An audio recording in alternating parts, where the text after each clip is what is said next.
As China's highest geothermal power station in terms of elevation, Yangyi Geothermal Power Station in China's Tibet has generated more than 500 million kilowatt-hours of electricity since it was put into operation in 2018. 杨弋地热电站投影以来，累计运行时间35000小时，年均运行时间8700小时。我们只取温度不取水，零排放、零污染，全回灌。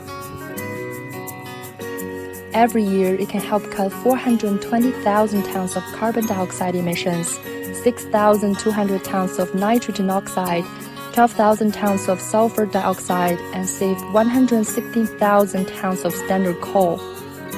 Geothermal energy is heat energy stored in the earth, which is clean and sustainable. Tibet has rich geothermal resources.